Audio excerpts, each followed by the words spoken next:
Artemis mission are literal actors. You can see that this one wouldn't be able to find so many mistakes and glitches. Shadow from her hand that were appearing on the main character. Artemis project all mysteriously showed up or disappeared. Let that say.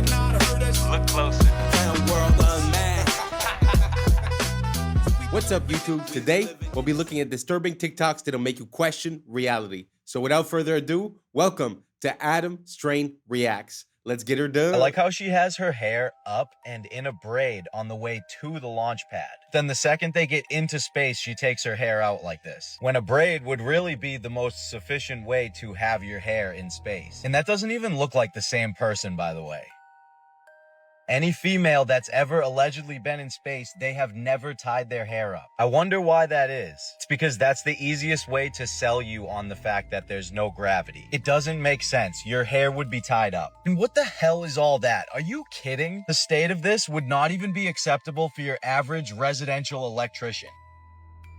This is one way to do it, but we also have a treadmill, a bicycle, and weightlifting. I'm sorry, weightlifting? How exactly does that work if there is no weight in space? Why would you be using weights if there is no weight? And I'm sorry, but the hair sticking up constantly doesn't even make any sense. It wouldn't just constantly be up like that unless you intentionally pointed it up. According to what we're told, there needs to be a force acting on something for something to move. So it really wouldn't just stay up like that. If she were to just push it down, it should stay down until you actually push it back up. But for some reason, it's always straight up. I hate to say it because this is clearly fake, but this is a much better example of what your hair actually would do. Everyone's hair should always be doing the same thing, no matter which mission it is. But that's not something any of them would even have to worry about if they just did the logical thing and tied it up. That's crazy. I'm sorry.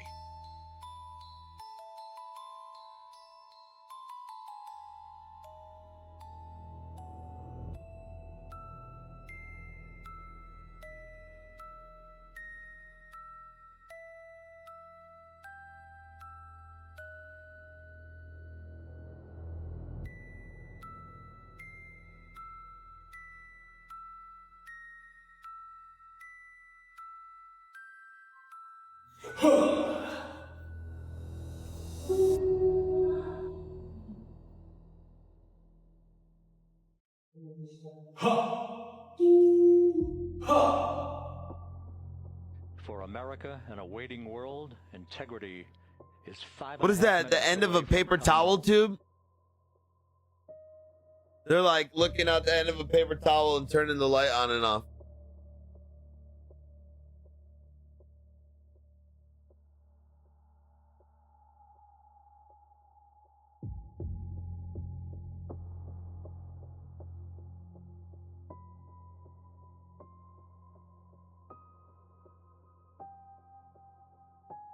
As you guys can see, we're doing a bit of a deep dive on the space stuff. I mean, it's something that really was an integral part of me questioning the world in which we live. And for me, it was satellites. When I started searching for that, it started bringing me to so many different questions and different pieces of how things work, and it didn't really make sense. But that was a good example. I mean, he's like, oh, that looks like this. He just pulls it out and he does it. I think there's something about the way we intake information due to like credibility and stuff like that, because basically, you know, I've seen videos where they show you a picture and they say, which planet is this or what is this, and it looks like a nebula, or it looks like Saturn or Jupiter, and at the end of the day it was just like a random kitchen appliance or just liquid inside of oil, and then they took a picture. You know what I'm saying? Like, it's just, I think a lot of this has to do with how we're looking at the information. So does it really make sense that, I don't know, just like he was saying, that they're keeping the hair up, or that, you know, after all of this evolution in camera, somehow, you know, we only get basic shots, basic quality. There's no camera pointing outside all the time. So let me know what you guys think down below. So this is the Artemis 2 special. We're just gonna breeze through it. Let's keep on rocking.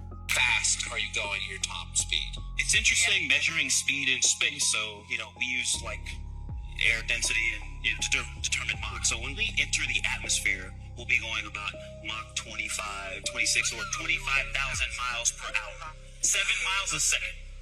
Wow.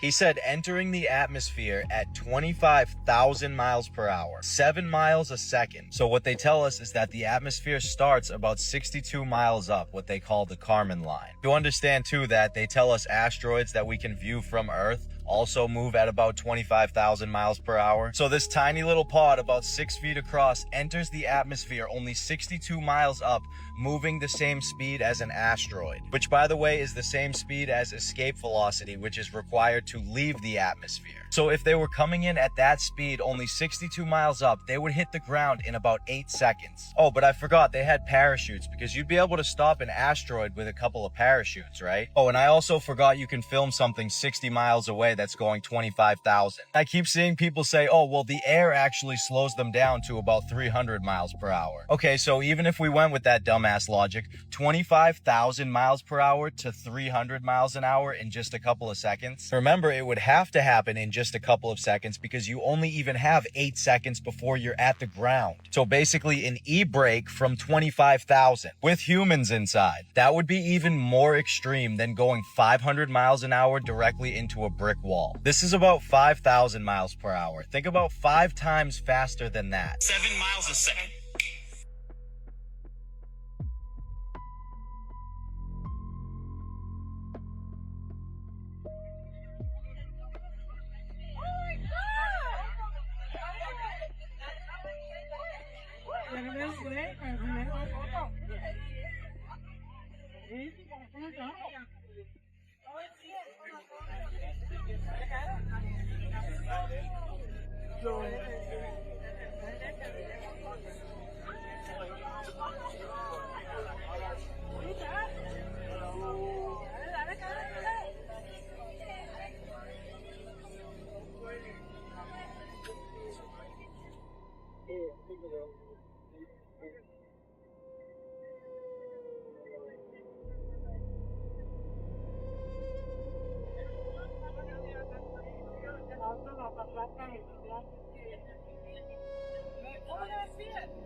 These astronauts are really an IQ test for the general public, because tell me why she's walking around just fine on stage, and then a few days later she's hobbling around like a baby gazelle that just fell out of her mother. Muscles don't just atrophy from being just fine, from no gravity, to barely being able to walk. Uma invenção de 1950, veículo híbrido, metade carro, metade avião. Na estrada, chega a 90 km por hora. Para voar, basta travar a parte inferior, dobrar as asas e acoplar a hélice. Sem ferramentas, sem complicação. No ar, alcança 160 km por hora, fácil de pilotar. Funciona com gasolina comum. Único problema, custos elevados para a produção e achar onde estacionar.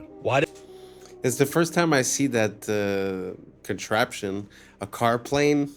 So awesome.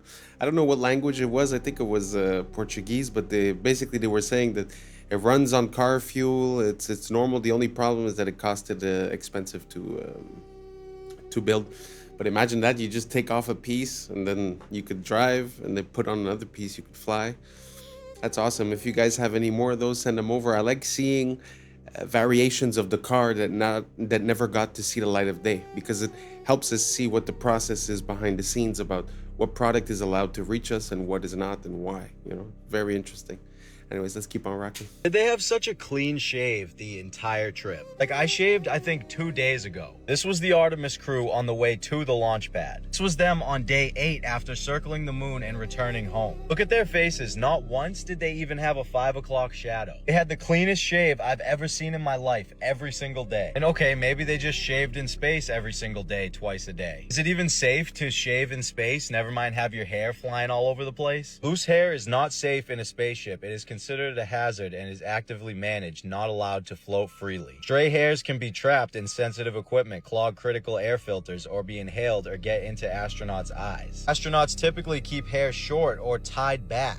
I've never seen a woman's hair in space tied up. 100% of the time, it is out. You already know why that is. On average, it is normal to lose 50, 100, or 150 hairs from your head per day. So they were gone for 10 days, so times 3 minus this guy because he doesn't have any hair. Thousands and thousands of hairs would be all over the place. They state themselves can be very dangerous to the equipment. This is them when they got back after the 10th day, and their facial hair is the exact same as when they left. So 12 of the scientists, engineers that worked on the Artemis project all mysteriously showed up or disappeared. There's a story that caught our attention. We're talking about a number of U.S. scientists, some connected to very sensitive research, who have or disappeared. Let that sink in. So, they're acting again. I guess they came together and tried to blackmail them for some money. Otherwise, we're gonna tell them how we did the trick.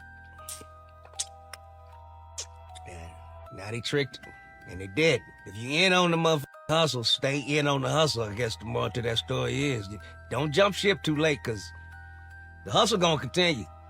You're gonna be maggot food. 2 of the astronauts on the Artemis mission are literal actors. You can see that this one was in Fallout and this one was in Mad Max. Why would they hire actors to go to the moon?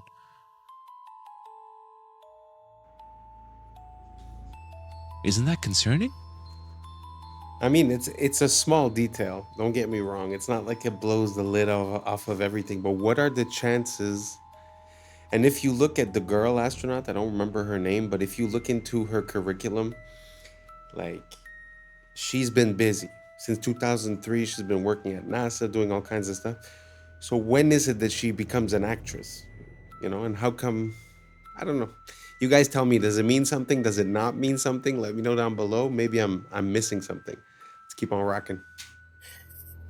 Get your tinfoil hats out, folks, because this is maybe my favorite conspiracy theory of all time. Okay, so one of the biggest conspiracy theories regarding the lunar landing is that we never went back after the 60s and 70s because we lost the technology. The idea is that the machinery and the tools that we used to get to the moon were either intentionally destroyed or lost over time. And the engineers that were working on it, they eventually all passed away. And so the actual hardware and the people that took us to the moon are no longer. What if I told you that the reason there hasn't been another lunar landing is because of lost technology? It's just not NASA's, it's Disney. What does Disney have to do with this, you ask? Well, naturally, we never actually went to the moon. We filmed the lunar landing and broadcast that as if it was really happening. Disney had government contracts with the United States. They worked with scientists like Wernher von Braun. They filmed a very convincing lunar landing using green screen technology from the 60s that we simply do not have anymore in 2026. Listen to this guy talking about the Disney Prism that allowed them to film unbelievable scenes like this one in Mary Poppins that is simply lost forever. Instead of a blue screen or a green screen, they used what was sometimes called a yellow screen. It was a very specific spectrum of yellow made from a low-pressure sodium vapor light that puts out one wavelength of light. Because it's just one wavelength, you can actually block just that one wavelength or let just that one wavelength go through. So the magic of the sodium vapor process is they used a beam splitter prism so that the light that comes through the lens gets split onto 2 strips of film at the same time. And that's exactly what you need to get your map. What's kind of magical about it is that you can block that one wavelength of yellow without messing up all of the other colors. In that scene, there's no matte lines. He's motion blurring, he's dancing around. The compositing is impeccable. Yeah, it's perfect. You couldn't have gotten such great blur over the alpha channel with a green screen or a blue screen. To join two pieces of glass and then have layers of material with different indices of refraction, it's a very custom job, and it would probably cost tens of thousands of dollars at a minimum. Apparently there were 3 of these ever made, and also we don't know where any of these prisms are today. So we did lose the technology. It just has nothing to do with rockets and shuttles. It has everything to do with green screens and prisms. Disney had this flawless yellow screen prism technology that allowed them to film Mary Poppins' lace transparent hat, or Dick Van Dyke's blurring movement when he dances, or throwing salt all over the place. So all that technology was perfect for a lunar landing where you're stepping on rocks and there's moon dust and the black background with the red, white, and blue. And once those prisms were lost or destroyed, we didn't have the technology to film another lunar landing the last 60 years. You're telling me we can't remake these prisms? He said it costs tens of thousands of dollars. Just buy 1 billion of them. We can send people to the moon, but we can't rebuild this cube? Forget about the lunar landing. I just want to see movies made this way. In today's wow, it was the first time that I've ever heard anything about that, and I've been looking into this for quite a long time. But have you guys ever heard of this lost technology? That's pretty crazy. I mean, to have the capability of doing just the masking or just the coloring, and to have it perfectly split, I mean, that's a revolution for the 60s, never mind today. So yeah, very interesting. I had no idea. I had heard the idea that Disney was involved in the filming. But anyways, what do you guys think? I don't think I've ever asked you guys, so I want to know. I'm curious. Are you on team we landed on the moon in 69 up to 72, 73, and then afterwards we've never been back? Or do you think there was some trickery or fakery and an ulterior motive or reason for the reason that we haven't been back? Let me know down below, and let's keep on rocking. This video is showing you guys what the sun looks like up close with an ND5 foil solar filter, which allows us to be able to see through the brightness of the sunlight to actually see the shape of the sun, its texture, what it looks like. And I'm going to show you 3 different views from 3 different days, and you're going to see that the sun always looks the same, always has these same little spots on it, which I'll get to here in a second. Let's get zoomed in. There we go. Now you see these little black, look like little black dots on the sun. Now, to be honest with you, I don't know exactly what they are, but I know every time that I zoom in on it, they are always there. Now, they are not always in the same spot, but they always look the same. Every time I zoom in on this sun, these little black spots are always there. Every time on different days, no matter which day that you zoom in on it with the solar filter. And the cool thing about the solar filter is most of the time you could use your P1000 or your P900 and you'll never be able to see what I just showed you without the solar filter because the sun is too bright. And this filter, it just filters out that brightness so you can actually, like I told you earlier, see the texture of the sun itself. Now, I'm not for sure if you can actually buy this filter for the Nikon P900. I just know that they have it for the P1000. So if you have a P900, you might want to kind of research that, maybe look it up and see if they have one. I'm sure they probably do, but I know they have one for the P1000 and it does a fabulous job, as you can see right here.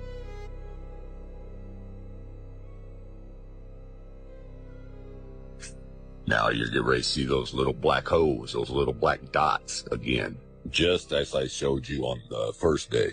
They're always there, always there. Which tells me that this is not a big ball of fire like they tell us that it is. That's a bunch of bull crap. You don't see a big ball of fire anywhere on this. It just looks like a big light bulb with some bugs stuck to it. Not to mention the fact that I shouldn't be able to zoom in on this at all with a camera. It's supposedly 93 million miles away. Think about that. 93 million miles away. Trust me, there is no camera in the world that can see 93 million miles away. But anyway, it's a little shaky there. Sorry about that, guys.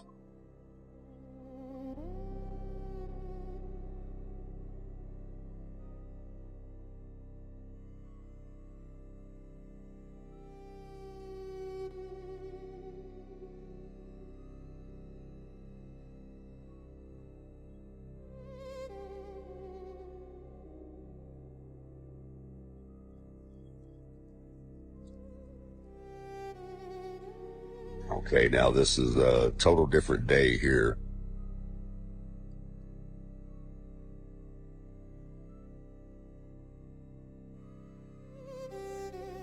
There was some humidity on this day, so I didn't actually get the orange look or the yellow look. It actually had a white look to it. But you can see those black dots or little black holes are there on day 3 also.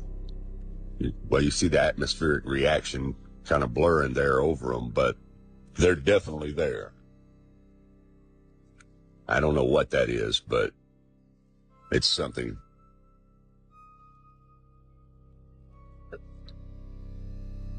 Now here you have NASA's computer-generated images. Now look what they show you. They show you this big old ball of fire with looks like lava and fire shooting out of it, which is all cartoon images. CGI, people. It looks nothing like what I just showed you in real time with a real camera with a real solar filter. It looks nothing like this NASA cartoon bullcrap. Yeah, you see that? You don't see nothing on that one when I zoom in on it. Just looks like a big light with some little specks on it, little holes on it. Looks nothing like this cartoon crap. I'm telling you, people, the Book of Enoch tells us that it's a luminary, not a ball of fire, as you can see here. And that which thus rises is the great luminary, and it is so named according to its appearance, according as the Lord commanded. As he rises, so he sets, and decreases not, and rests not, but runs day and night, and his light is 7-fold brighter than that of the moon. But as regards size, they are both equal. So do you... Wow, that's very fascinating, very beautiful. I really love this type of content, looking into things close, whether it be with a microscope, with a telescope, with a camera. I find there's so much detail and grain to this world that sometimes, like you were saying at the end, you know, they show us a CGI representation, but does that even match reality at all? It's a very good question, but I found that super interesting. If you guys never seen, I'll try to get some videos, but also sometimes they zoom into stars and you could see this vibration and it looks like a cymatic pattern. It doesn't really look like a solid object neither. Very interesting to look at this world when you're looking in closely. Anyways, let's keep on rocking.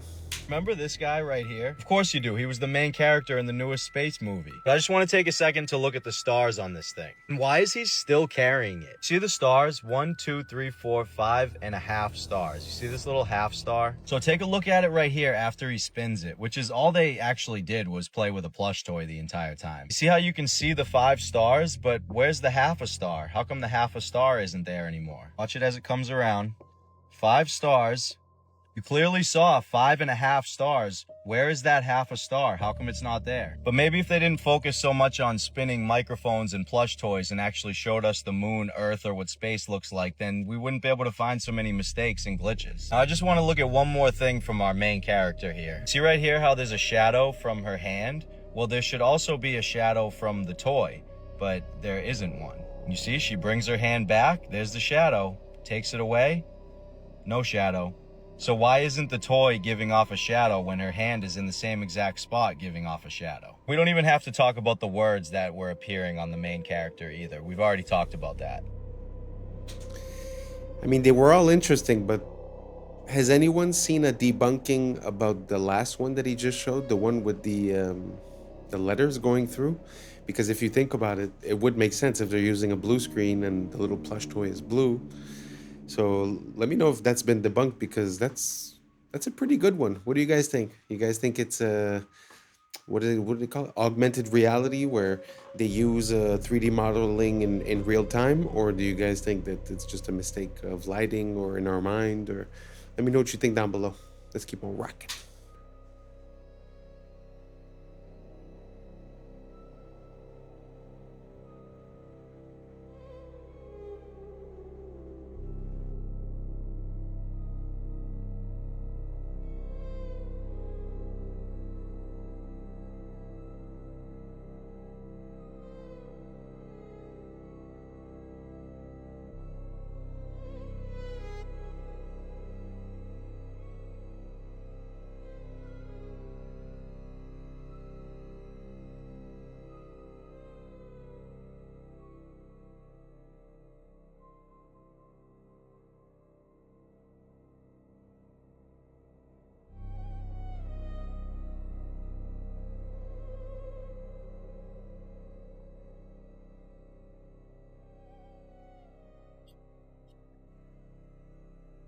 systems, where these are basically pods that you would drop out of the aircraft and they would parachute. Pods that you would drop out of the aircraft and they would parachute.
What do you guys think? Do you think it's possible that they just dropped the pod off from a plane instead of it reappearing? Or do you guys think that's just a coincidence, the fact that that plane has that capability and was passing over it on the same date towards the same area? Let me know what you think down below. Let's keep on rocking. A lot of coincidences. Pas de caméra interne pendant l'ascension, juste des coupures pour faire place aux images de synthèse. Ils sont prudents pour pas faire les mêmes erreurs qu'avec Apollo 11. Après tout, si c'était faux, pourquoi ça deviendrait vrai? We're going to the moon. La NASA, c'est une télé-réalité, avec des acteurs présentés comme des cartes Pokémon. On sait tous que les images de 69 ont été faites en studio, avec un ralenti x2. Et si on met en vitesse normale, on peut visualiser les harnais. Et regardez la simplicité du décollage depuis la Lune pour le retour sur Terre. Il était plus propre que la vidéo d'aujourd'hui. Et celui qui filmait est resté là-bas. C'est peut-être Buzz Aldrin d'ailleurs, un astronaute, acteur et franc-maçon, qui nous répète ne jamais avoir été nulle part. We did go there. Et il porte même une bague maçonnique sur cette photo culte. Et ici aussi. Parce qu'on a affaire à un théâtre occulte. La fusée fait 322 pieds de hauteur. En Gematria Prime, Artemis 2 égale 322. Le fameux nombre de la société secrète Skull and Bones. Parce que la conquête de l'espace est une conquête de l'esprit. Répétée depuis ton enfance pour t'éloigner de la réalité et t'enfermer dans leur prison digitale. Do you know that Christina Koch was actually a character in Mad Max in 2015? Yeah, NASA astronaut Christina Koch appeared as one of the Vuvolini in the 2015 Mad Max Fury Road. And then just 10 years later, she's going to the moon. What an exciting life, huh? Apparently, she's only even been an astronaut for only 13 years. And she completed her candidate training in 2015, the same year that she was filming to be in a movie. Yeah, the 2 of the 4 American astronauts that are on that flight, they're right out of central casting. They're right out of central casting. Let's not forget about the words appearing on the stuffed animal and then him quickly moving it out of the way. Let's not forget about how the bag phased directly through Buddy's ear right here. Minutes before the Artemis 2 crew traveled the And what the hell is he even doing? Let's not forget the vanishing red dot. Terrible quality video, even though you couldn't take a bad quality video nowadays, even if you tried. 1995 digital camera. Video from inside the ship from the entire 10-day trip, except for when they're free falling at 25,000 miles per hour. No close-up shots either. They're making sure they're keeping their distance for some reason. None of this is melting, even though this fucking ship would be hotter than lava. A crew going up and touching the ship and their hands are somehow not burning off. Here's a little bonus clip from a separate team of dumbasses. Why did the ball fall straight to the floor if they're in space? So, it's really not a question of you should believe this or that. I'm really wondering. To be honest, I'm not even decided on any way, shape, or form. But a few quick questions. Have we been to the moon? Is the sun really 93 million miles away? Do the pictures we have or the representations that we have of the planets or the galaxy or the solar system, are they realistic? Is it true? Let me know what you think down below, and thanks for rocking. And that's a wrap for today, familia. Whether you're tuning in with the sunrise or you're posted up after midnight, I appreciate your time, your energy, your curiosity. And don't forget, this isn't about truth or fiction. This is about perspective. If this sparked a thought, a laugh, a deeper question, then we did our job. So drop your thoughts in the comments, keep the convo alive, like, subscribe, and don't forget to hit that bell if you're riding a wave, because we're just getting started. So until next time, stay grounded, stay weird, stay critical. I'm Adam Strain, and this has been Adam Strain Reacts. Peace! I don't know what y'all think, but now's the time for us to link up. Really think we on the brink of making a change from living this strange. Living this strange.